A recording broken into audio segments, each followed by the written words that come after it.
HP Media. À 6e verset. J'ai mis devant le fils de la maison de Récabite des coupes pleines de vin et des calices, et je leur dis, buvez de vin. Mais ils répondirent, nous ne buvons pas de vin, car Jonadab, fils de Récab, notre père, nous a donné cet ordre. Vous ne boirez jamais de vin, ni vous, ni vos fils. 7e verset. Vous ne bâtirez point de maison. Vous ne sèmerez aucune semence. Vous ne planterez point de vignes, et vous n'en posséderez point. HP Media. Samba yebisinga prophète nanga yebisa bananga pesa bango ba directive. Il y a des gens qui sont bénis, il y a des gens oyo bazali kobika bikama na nzambe wana posa yake nzambe na ngai asalela yo okobenga biso na plus 243 89 940 40 40 plus 243 89 940 40 40. Peu importe si malobo zana, peu importe le problème zana. Et je j'aimerais dire à une personne qui m'entend de partout, Yesu Masia, aleki maloba abatu nanguya. Yesu Masia, aleki bokoko na bino nanguya. Alobi venez à moi, vous tous qui êtes chargés fatigués, je vous donnerai du repos. Laissez qu'on aille comprendre. Repos ya malamu bien-aimé. Et où t'as pas baminganga. Repos ya malam et où t'as pas babotu babota bisote. HP Media, la chaîne qui vous édifie.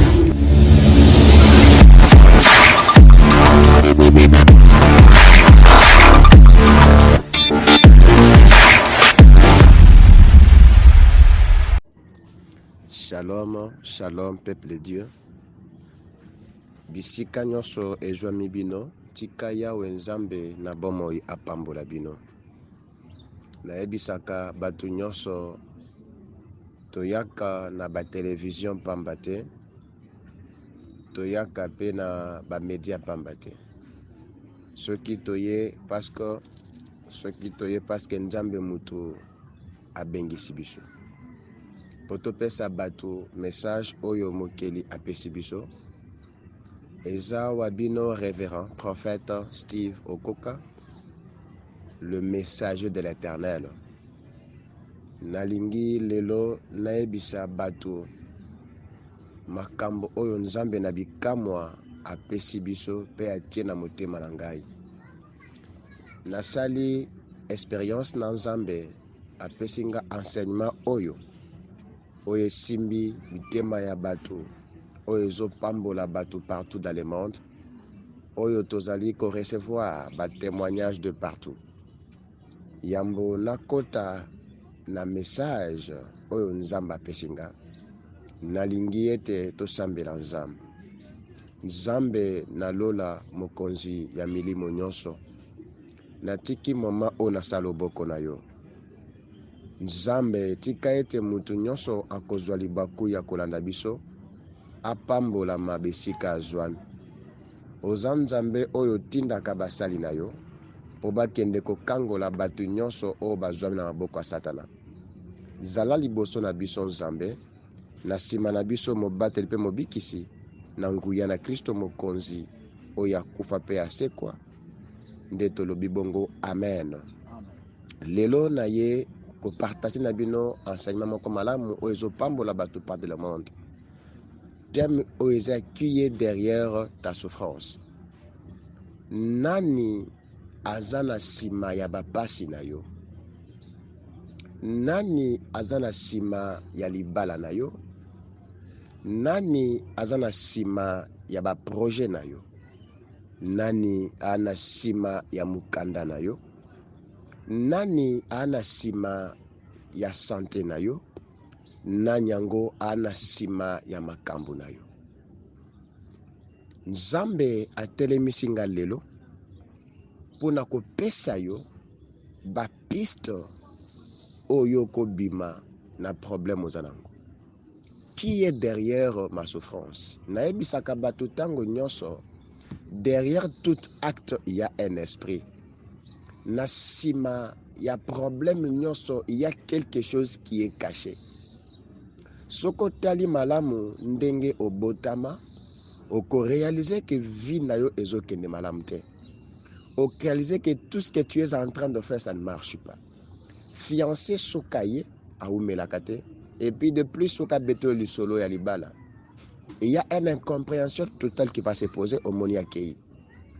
Soki mutape sur promesse à malamu, oko remarquer mukulo kaka azolaka yo, problème s'est posé.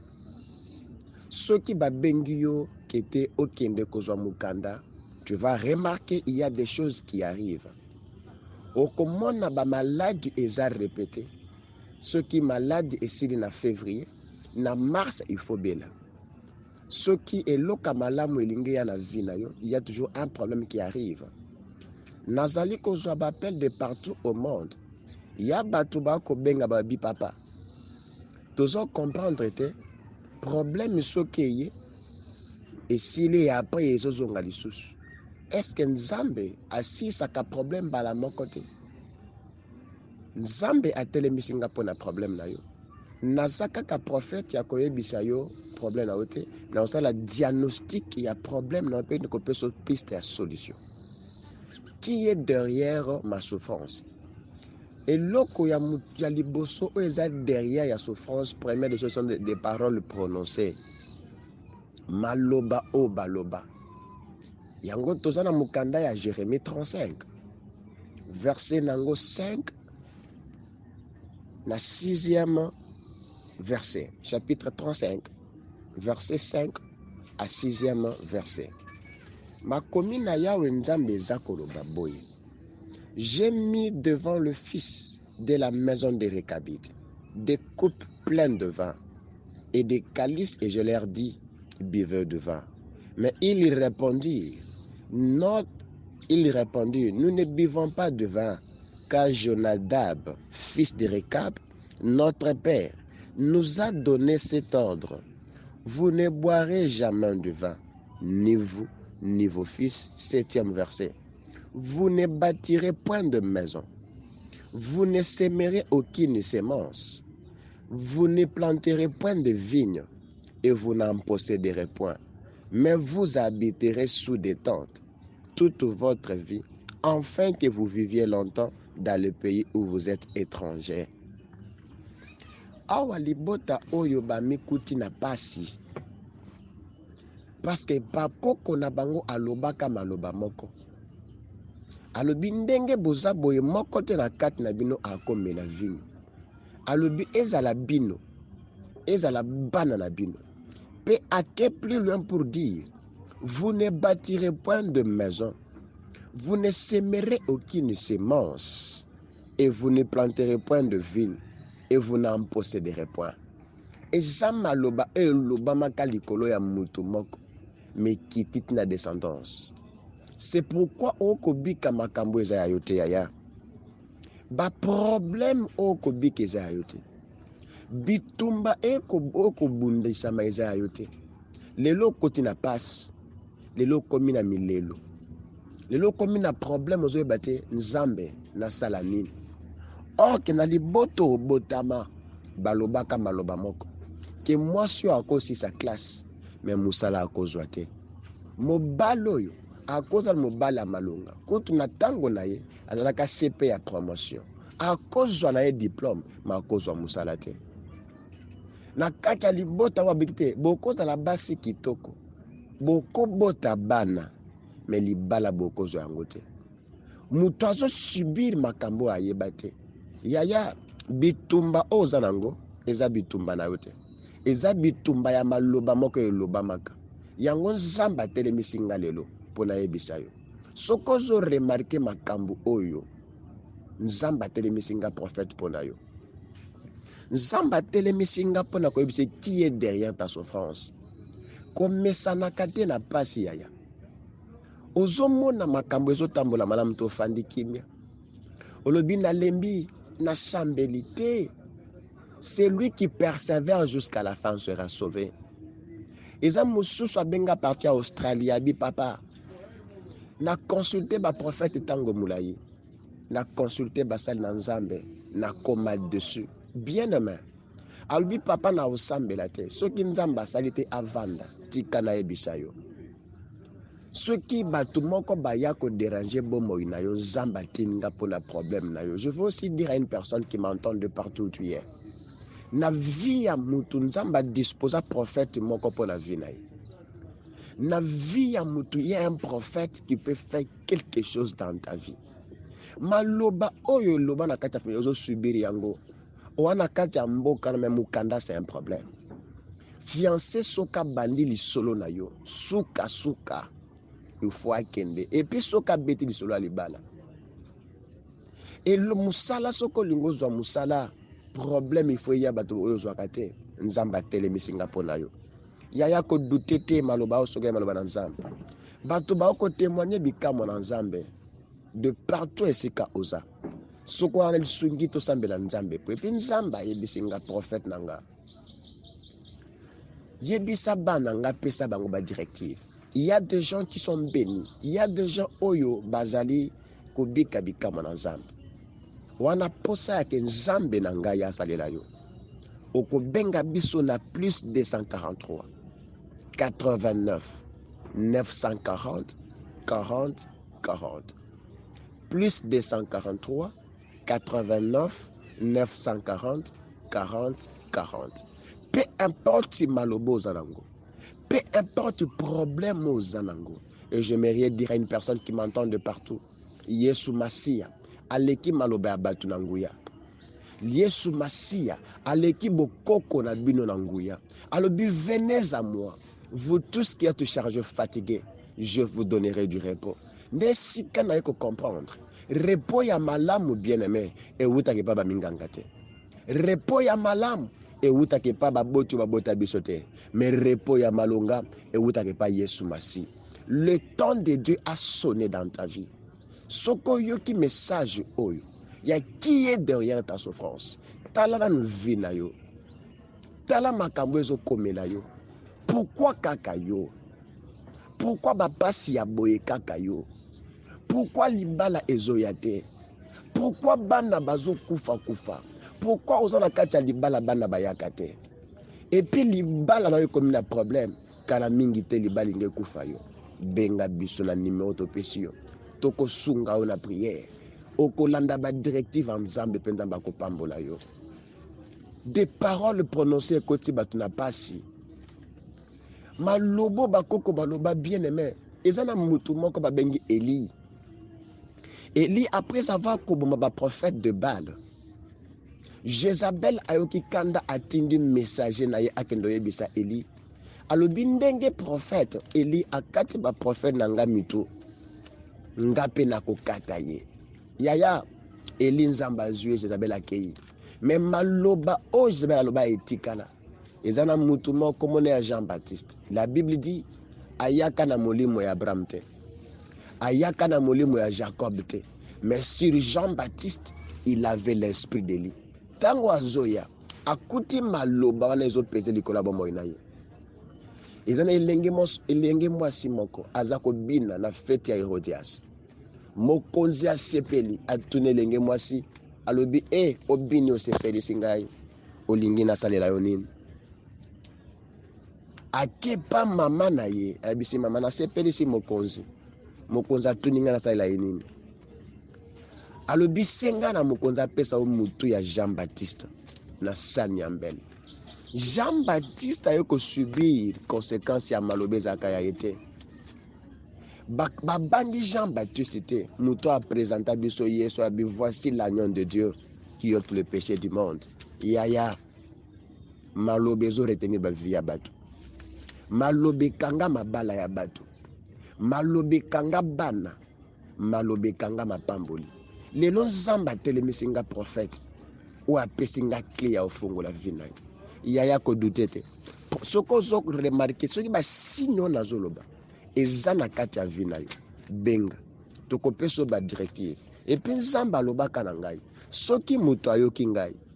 asali makambo nga nzambe nalobi pe atosinga pe ayambinga mokonzi pe mobikisi na ye pe importe problème aza nango ngai nzambe nakovisite ye balobani na vi na yo yaya koloba te ke baloba kaka bongo toyoka tolemba ya na bato nzambe apesa mission ya kokangola bavi ya bato ya na bato nzambe apesa mission ya kovisite moto des paroles prononcées. Deuxième point, eza na phénomène moko ezomela bato passe na motema passe na misala eza phénomène ya mari to femme de nuit. Autrement je peux dire des hommes spirituels. Ba femme de nuit, je te dis bien aimé, bato ba koluka enseignement oyo mingi. Femme de nuit akipaka mokonzi ya mboka te. Femme de nuit akipaka pasteur to mama pasteur te. Femme de nuit akipaka mutu te. Il lui suffit seulement mon apporte eza pour les kota. Ba femme de nuit to mari de nuit ba mela bato ba passe ebele yaya. Soko remarka kabiloko wana benga bito sungayo. Mari de nuit to femme de nuit. Biloko nini asala kana vie ya mutu. Mari de nuit pe femme de nuit azana derrière ya souffrance ya mutu. Oko remarquer mutu ana blocage sur tous les plans. Ozoluka musala ozozwa te. Ozoluka bana ozozwa te. Oko remarquer yo za na kati na mobali na mwasi na bolali. Boko remarquer mwasi to mobali akosana mobala mbutu to mwasi ya butu. Foyer wana bolinga te. Vous allez connaître des troubles totaux et puis ça foyer où ils ont des problèmes et belé au deux fois et souka sur la okabwana. Non so beaucoup ça na foyer où il simbate. Nini aux femmes et aux maris de nuit azo créer na vie à mutu. Deuxième des choses, azo koti sa stérilité fécondeur. Au ko remarquer mutu ana kati alibala mazo botate.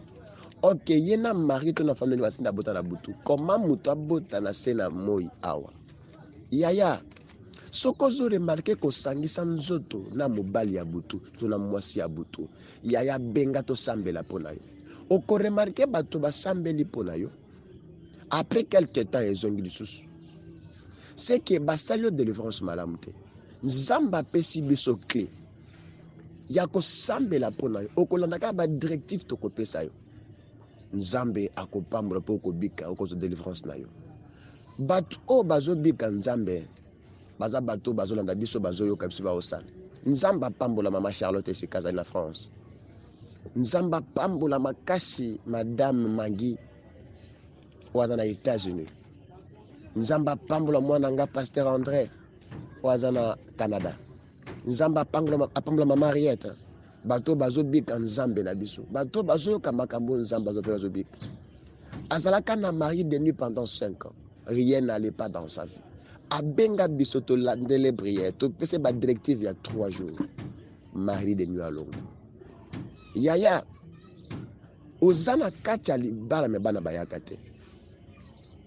Ozana kacha libala oba honora na mbongo. Bana bayaka te. Liba izala ba trouble. Lelo malamu, lobi malamu. Lelo malamu, lobi mabe. Donc liba izala ba sekousse e vanda malamu te. Oko remarqué femme to mari de nuit apesa ka bato malade balade ba incurable. Malade lokola ba cancer. Malade lokola malade ba rein. Y compris même malade ya sida. Ba impuissance sexuelle. Yaya. Soko zo bika biloko oyo. Benga biso. Na plus 243 89 940 40 40. Plus 243 89 940 40 40. Peu importe le problème aux anango. Yaya, li kambwe kolekela ba docteur, me kolekela nzambe te. Na yebi kokomi na suka. Na yebi ke maloba isilio na munoko. Otikeli nzamba salela yo. De partout où tu y es, nzamba tininga pona yo. Yaya ko douter te. Tu peux croire ndenge bango balobaka, mais c'est Dieu qui te parle. Ce que douter te appelle seulement, tu seras toi-même le témoignage. Tu obéis les directives de Dieu. Nzambe nangai ako visiter yo. Yo mutu za kolanda ngai. Nzambe ako sala, ba sidatique ba ako témoigner. De femmes stériles ba ako zwaban, bato ba cancer ba ako bika. Bato ba rein ba diabète ba ako bika. Il y a de partout où tu es. Koyoka sonite. Mekana nzamboyo. Naebi ko mati bangomba. Naebi ko sambeli. Mais Nzambe oyo atelemi pona ko bikisa yo. Soko landinga o kolandanga pambate. C'est Dieu qui va te pousser de me suivre. Et quand tu vas me suivre, appelle-moi. Landa directive en Nzambe. Toi-même, tu seras le témoin oculaire, le témoin vivant de ta vie. Problème nyonso zanango. Nzambe nangai ana capacité ya ko bikisa yo. Ana capacité ya ko pesa aux solutions. Ana capacité ya ko résoudre problème na yo. Ma commune à Yahweh Zlobi na psaume 103 verset 3. Qui le entier qui guérit toutes les maladies et qui pardonne toutes les iniquités. Je déclare dorénavant, Zambe oya kela likolo penase, abanda kokota likambo na yo. Et sika osukaki, Zambe abanda. Na pesi Jonathan Mwamba, un homme bien. Zambe nanga pambola yo papa Jonathan Mwamba. C'est lui qui fait un travail avec le Saint-Esprit. Tika likolo e pambola yo. Nzamba memo musika. Nzamba memo musika, c'est la parole d'un prophète. Tika nzambe nanga pambola yo de partout esika ozali. Ko hésiter ta ko benga bino, ya ko benga biso. Toko sunga na prière. Ezalaki wa bino révérend prophète Steve Okoka, le message de Dieu. Tika nzamba likolo apambola bino na kombo na Yesu Kristo. Amen. Bye bye. HP Media, la chaîne qui vous édifie.